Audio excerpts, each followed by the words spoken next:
लमहराया जुरी पसरी हाय बबुआ हो लमहर कुल परिवार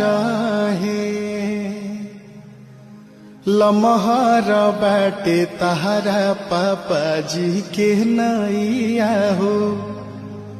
लमहर कुल खानदान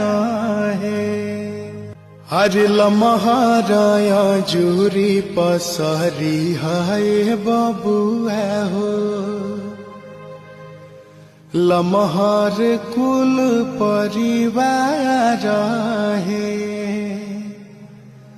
लमहर बाटे तहरा पापा जी के नैया हो लमहर कुल खानदान है।